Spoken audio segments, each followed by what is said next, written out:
So hello and welcome to the first podcast of 2025. Happy New Year. The new year is upon us. So this is going to be our first solo podcast with just me, James Green from Green & Green Mortgage and Protection. So apologies, it is only me this time. But with the first podcast of the year, what we're looking to bring you is our predictions for the 2025 market, what we think is going to happen this year and why, what things to look out for and kind of how you guys can prepare to put yourself in the best position for 2025, whether that be buying your own home, moving home, buying your first home, or invested in property. So without further ado, we'll jump straight in. So 2025, what we see, disclaimer before I go any further actually, is these predictions are our predictions. We have got some data from some experts in our field, industry leaders like Savills, Rightmove, lenders that we speak to on a regular basis. And with the forecast that they've given us, what we're seeing on a daily basis in the early days of 2025, these are our predictions for the upcoming year. So with any predictions, we're putting our neck on the line. Things will play out, so only time will tell if we are right. We might be sat here in 12 months very smug, or we might be sat here with egg on our face, but only time will tell.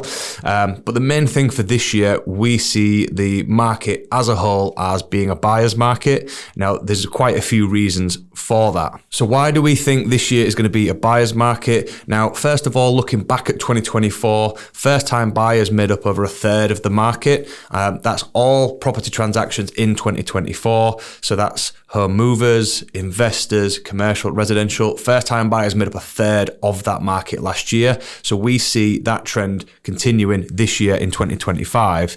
Now, the biggest thing, that's the biggest change that we're going to see is the change in stamp duty. So for additional properties, that's holiday homes, buy-to-lets, second residential properties, the rate of stamp duty for second properties is now 5%, up from 3%. So we think the would-be investors that are targeting the same sort of properties that first-time buyers would typically look at, maybe sitting on the sidelines or rethinking their investment strategy because of that increased cost.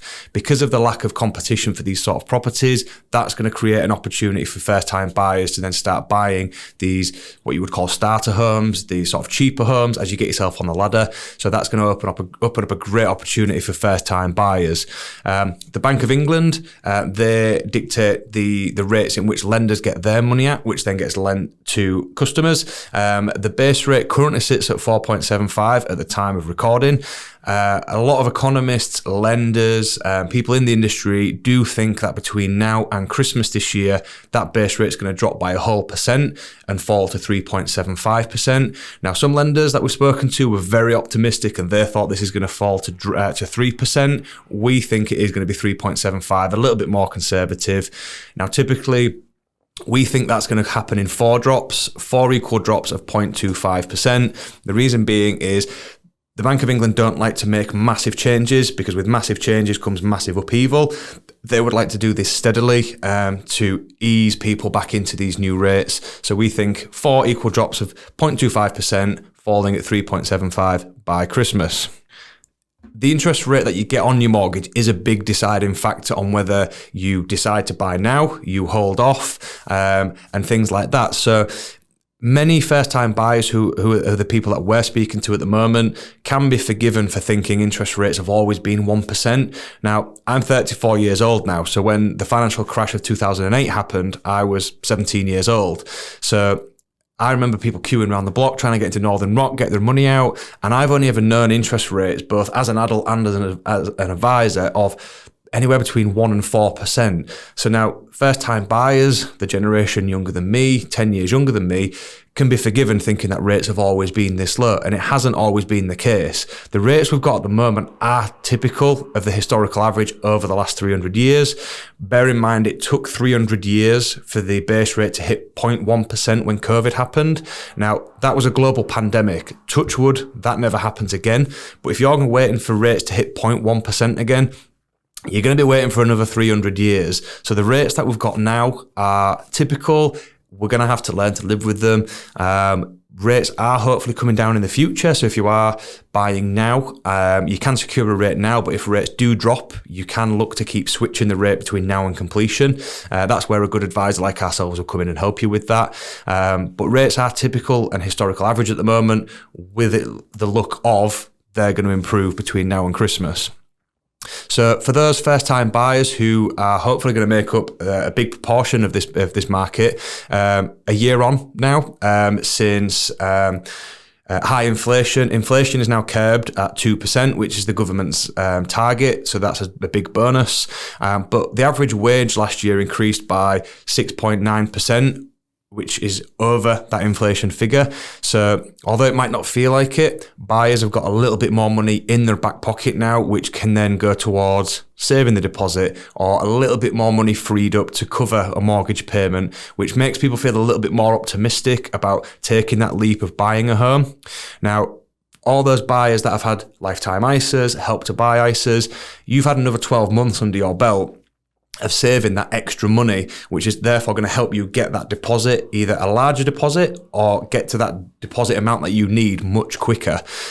So buyers this year are hopefully going to have more deposit in their back pocket, more disposable cash to then take on a mortgage with that positive outlook where things are going to improve because of the base rate this year. The optimism in the market is going to fuel everything that happens this year. Now, to put that into context, Savills, they brought out a study at the back end of 2024. They calculated the total number of property transactions in 2024. They calculated 1.05 million transactions took place last year. So that's first-time buyers, home movers, property investors.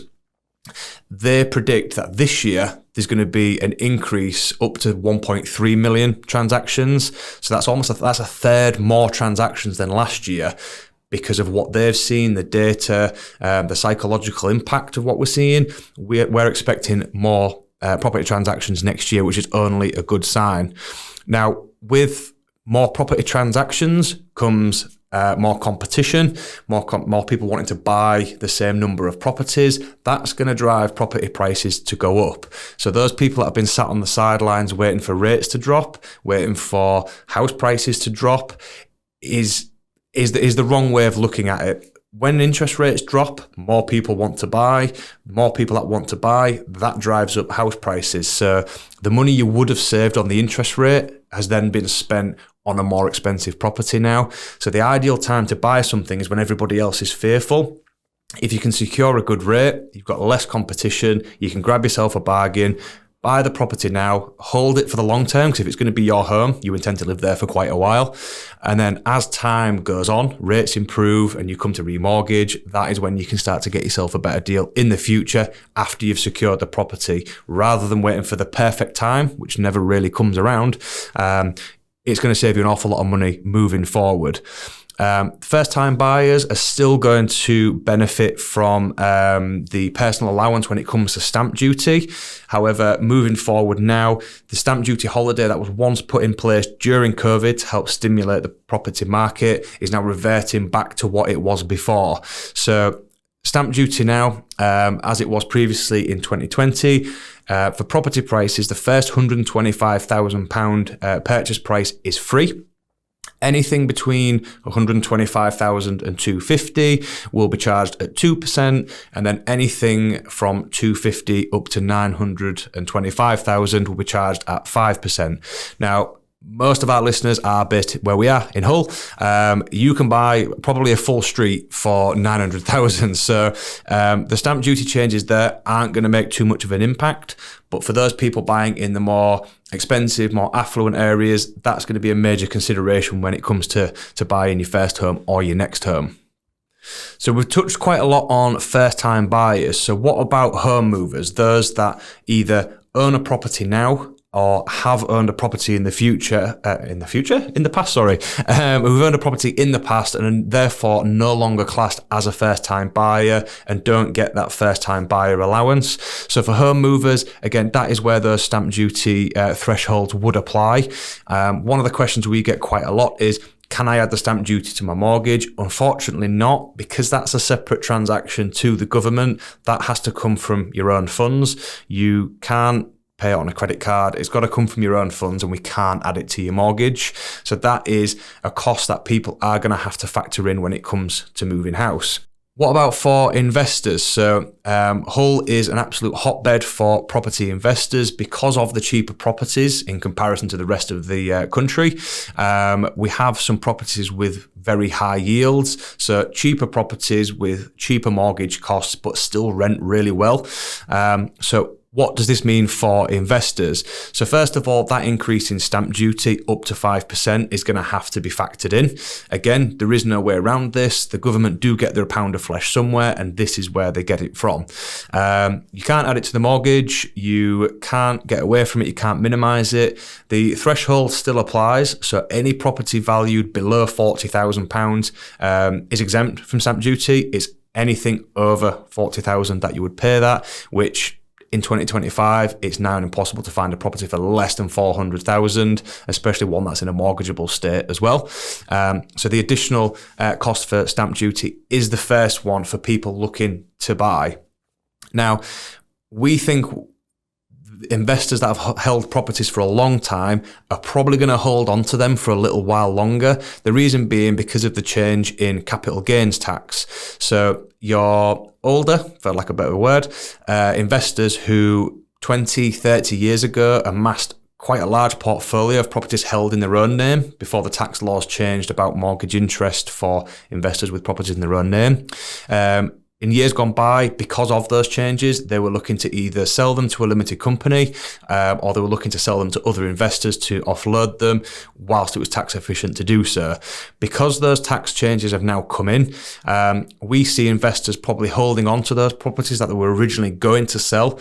They're going to hold on to them now until a more tax efficient strategy becomes available. As with any tax change, people do find a sort of workaround for it, or they'll wait until the tax laws change. So we see less investors looking to sell their current portfolio because of those tax changes. But because of the stamp duty changes, we might see what we'd call amateur landlords. So those that were looking to buy maybe one or two properties, somebody that was thinking about it, your accidental landlords that didn't want to sell their current house, they're now renting it out and they've bought something else. Those sort of people may shy away from the market until confidence returns, opportunities arise, tax laws change. So there'll be more first-time buyers able to buy these cheaper properties. However, there'll be less landlords offloading properties.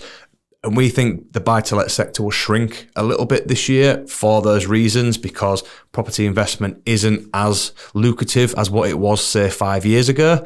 Now, with that said, like with any changes, people change their strategies, people change their preferences, how they want to do things, and they find a way around it. So your amateur landlords may be squeezed from the market, but we see a real opportunity for your professional landlords, your landlords with 4 or more properties, ones that maybe live solely through property, looking to amass a really big portfolio that cash flows really well, and this is their main goal. It might be retirement or it might be to live on now. But we think the professional landlords are going to spot a real opportunity with the amateur landlords and investors being squeezed from the market. They will find a workaround to buy these properties, to make a deal work where there's less competition.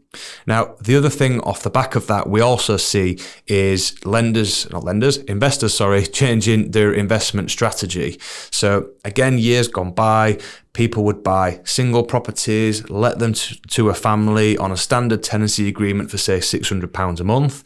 Because of the rate changes, upfront costs, tax changes and things like that, a lot of investors are now starting to move into new sectors such as serviced accommodation, such as Airbnb. So rather than let the property to a family at £600 a month, if it's in the right area, like a city centre, near attractions, near the coast, near holiday destinations, that sort of thing, you could let it out for £100 a night, almost like a hotel. So that drastically increases cash flow for that particular property. Why earn 600 when you could earn 3,000. So we're seeing more and more investors go down the serviced accommodation route because it boosts cash flow. It makes that one single property work harder than what it would on a single let.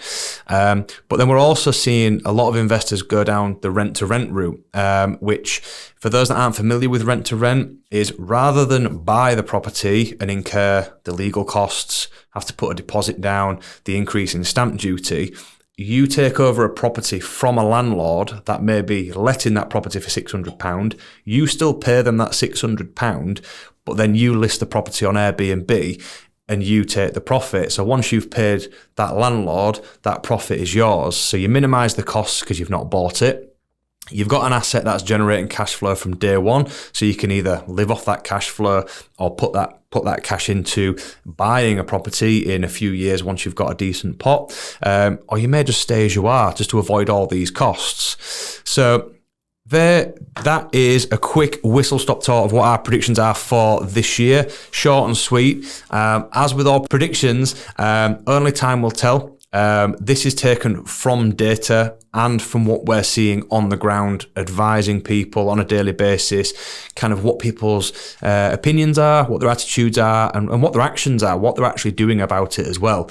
It is only January. There's a number of Bank of England meetings, there'll be a number of government meetings, and only time will tell how people buy, what changes and things like that. But there are our takeaways for this year. So let's catch up in December. We'll re-review all of these, see how accurate or inaccurate we were, and we may even have a good laugh about it as well. But thank you for listening. The podcast will be back again next month with a whole list of new guests. So please like, share and subscribe, and we'll catch you again next month.